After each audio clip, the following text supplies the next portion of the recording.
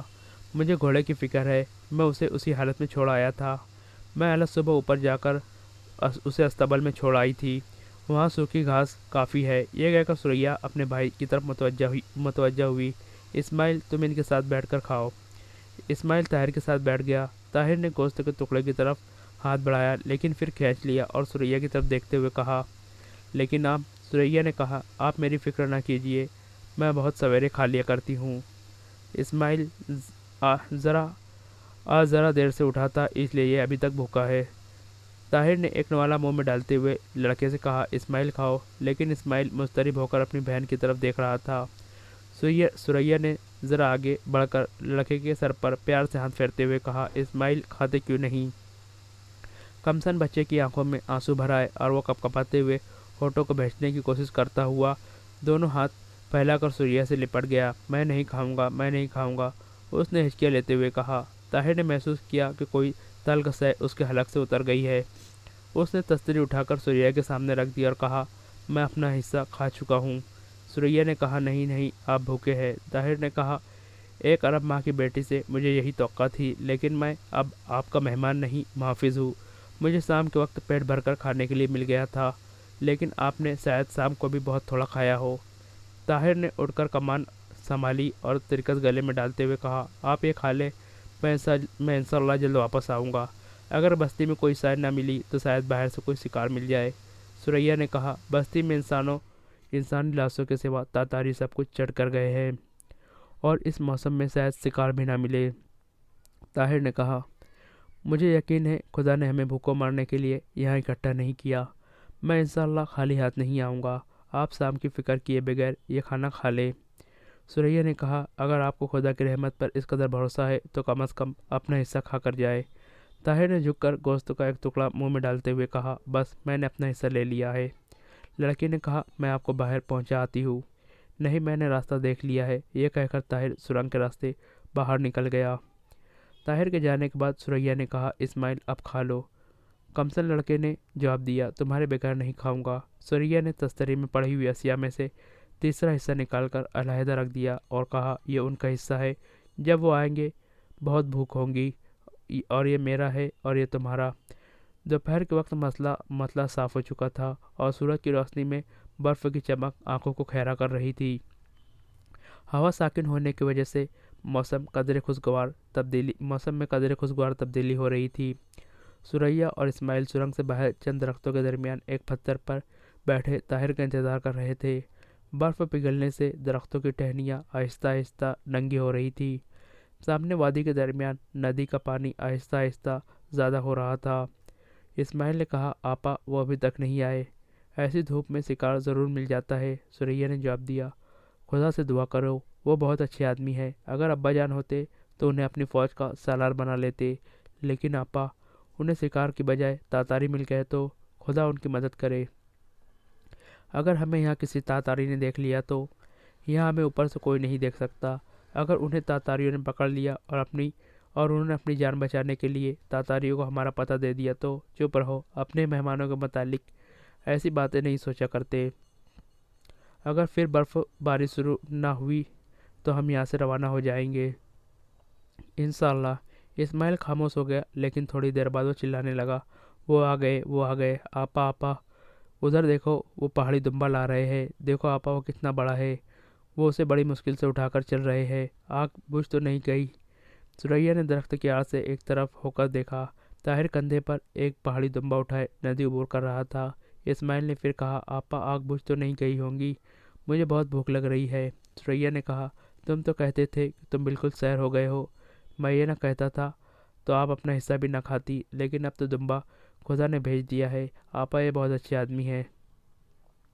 طاہر نے سرنگ کے قریب پہنچ کر ان کی طرف دیکھتے ہوئے کہا، آپ جلدی اندر چلے، مجھے ڈر ہے کہ آس پاس تاتاریوں کو کوئی گروہ نہ ہو، یہ دمبا میرے تیر کا نشانہ بننے سے پہلے زخمی تھا۔ تھوڑی دیر بعد جب تہہ خانے میں ثریا دمبے کا گوشت بھون رہی تھی، اسماعیل طاہر کے قریب آگ کے سامنے بیٹھ کر بے قراری سے بار بار یہ کہہ رہا تھا، آپا کیا اب پک گیا؟ طاہر کی گزشتہ جسمانی تکالیف اور ذہنی پریشانیوں کے بعد اس تنگ و تاریک تہہ خانے میں ایک طرح کی آسودگی محسوس کر رہا تھا۔ تاہم مستقبل کے متعلق ایک چپتا ہوا احساس اسے کبھی کبھی پریشان کر دیتا۔ کبھی کبھی اسے خیال آتا کہ وہ اڑ کر بغداد پہنچ جائے اور وہاں اونچے لیکن خاموش ایوانوں میں ایک ہنگامہ میسر اور کھڑے پانی کسی زندگی میں ارتیاض پیدا کر دے۔ وہ تصور میں بغداد کی مساجد میں لاکھوں مسلمانوں کے سامنے پرہجوم تقریریں کرتا تھا، لیکن کبھی وہ بغداد کی ایک بے پناہ فوج کے ساتھ خوارزم شاہ کے جھنڈے تلے تاتاریوں کا مقابلہ کر رہا تھا۔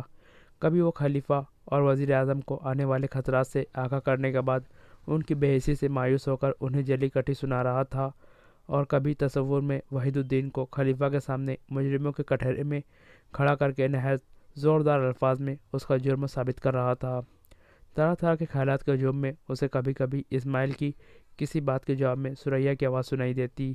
یہ آواز جو موسم بہار کا پیام لانے والے پرندوں کے ترانے سے کہیں زیادہ میٹھی اور دلکش اور دل فریب تھی۔ وہ آنکھ کی دھیمی روشنی کے سامنے اس کا خوبصورت چہرہ دیکھتا اور ایک لمحہ کے لیے اس کے دل کا اضطراب لطیف دھڑکنوں میں تبدیل ہو جاتا۔ اس کے سامنے ایک نئی دنیا آ جاتی، وہ دنیا جس میں آنکھیں کھولنے کے بعد ہر انسان گوشۂ عافیت تلاش کرتا ہے، اپنے سے زیادہ کسی ایسے وجود کے لیے جس کی مسکراہٹ میں اسے زندگی کے طوفانوں سے پناہ ملتی ہے۔ صبح کی کوہر میں لپٹے ہوئے سورج کی دھندلی سوہوں کی طرح غم کے بادلوں نے ثریا کے چہرے کو زیادہ دل فریب بنا دیا۔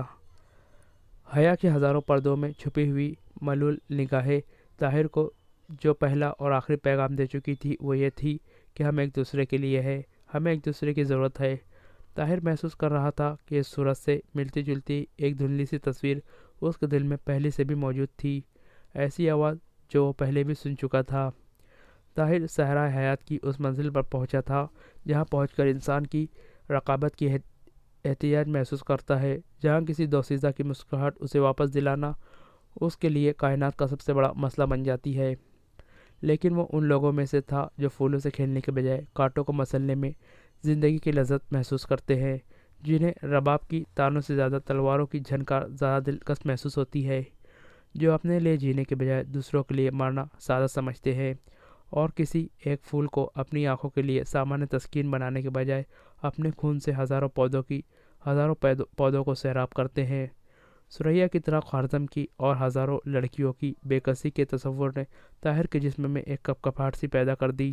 اسے قوم کی ان ہزاروں بے کس بہنوں اور ماؤں کی جگر دوست چیخیں سنائی دینے لگی جن کے دامن عصمت کی طرف تاتاری ویسی تاتاریوں کے ہاتھ بڑھ رہے تھے جو پھٹی پھٹی نگاہوں سے آسمان کی طرف دیکھ رہی تھی۔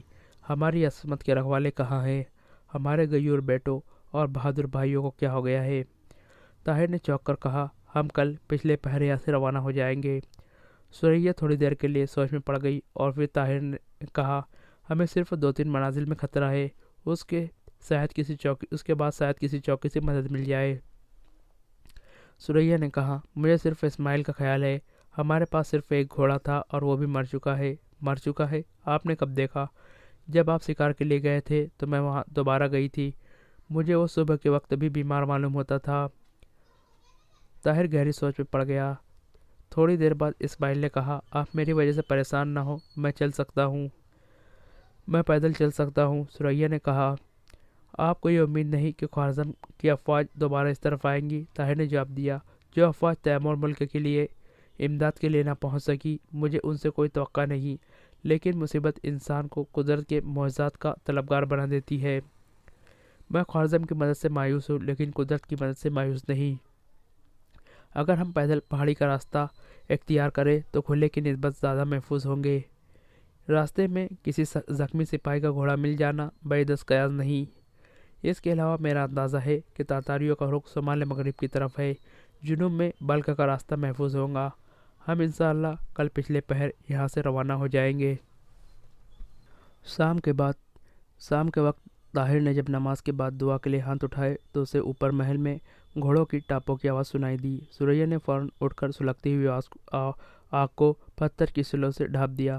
طاہر دعا ختم کر کے ثریا کی طرف متوجہ ہوا اور وہ خوفزدہ صورت بنائے ہوئے دبی ہوئی زبان میں بولی، یہ شاید تاتاری ہے لیکن گھوڑے 5-6 سے زیادہ نہیں۔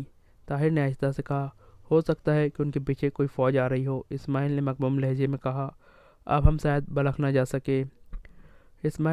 طاہر نے اسے تسلی دیتے ہوئے کہا، نہیں انشاءاللہ ہم ضرور جائیں گے۔ کب؟ شاید آج ہی روانہ ہو جائے۔ ثریا نے چونک کر پوچھا، آج؟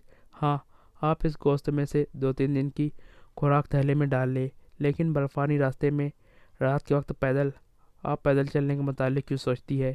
کیا قدرت نے ہمارے لیے گھوڑے نہیں بھیجے؟ ثریا نے کہا، ان کے گھوڑے چھیننا ذرا مشکل ہے۔ طاہر نے جواب دیا، جو کام ضروری ہو اس کے متعلق یہ نہیں سوچا جاتا کہ یہ مشکل ہے یا آسان۔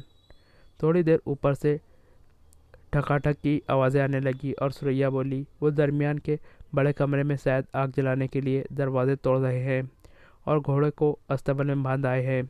میں سیڑھی پر چڑھتی ہوں، ان کی آوازیں سن کر میں نے ان کی تعداد کے متعلق صحیح اندازہ لگا سکوں، لیکن اوپر پتھر کو ابھی نہ ہلانا، شاید کوئی اوپر والے کمرے میں موجود ہو۔ نہیں، آپ بے فکر رہے۔ ثریا یہ کہہ کر سیڑھی پر چڑھی اور سیل کے قریب کان لگا کر اوپر سے آنے والی آوازیں سننے لگی۔ تھوڑی دیر بعد وہ نیچے اتری اور طاہر کے سوال کا انتظار کیے بغیر بولی، وہ 6 یا 7 سے زیادہ نہیں، وہ تیمور ملک کی تلاش میں ہے۔ ممکن ہے کہ صبح تک ان کے اور بھی ساتھی آ جائے۔ میں ان کی زبان نہیں سمجھ سکی، لیکن تیمور ملک کا نام بار بار سن کر میرا اندازہ یہی ہے۔ اس وقت اوپر والے کمرے سے دائیں طرف تیسرے کمرے میں ہے۔ تہہ خانے کی تاریکی میں ہر لحظہ اضافہ ہوتا جا رہا تھا۔ تاتاری اپنی زبان میں کوئی راگ گا رہے تھے۔ طاہر ایسا کی نماز ادا کرنے کے بعد دیر تک بیٹھا رہا۔ جب تاتاریوں کا راگ ختم ہوا تو ثریا اور اسماعیل کو تیار رہنے کا مشورہ دے کر سیڑھی پر چڑھا اور چھت کے قریب کان لگا کر سننے لگا۔ ایک تاتاری باتیں کر رہا تھا اور باقی خاموش تھے۔ تاتاری زبان کے چند الفاظ طاہر بھی سیکھ چکا تھا اور صرف یہ اندازہ لگا سکا کہ بولنے والا اپنے ساتھیوں کو کوئی کہانی سنا رہا ہے۔ طاہر نے آہستہ سے سل کھسکا کر ایک طرف کر دی اور سوراخ میں سے سر اوپر نکال کر یہ محسوس کرتے ہوئے کہ کمرے میں کوئی نہیں باہر نکل گیا۔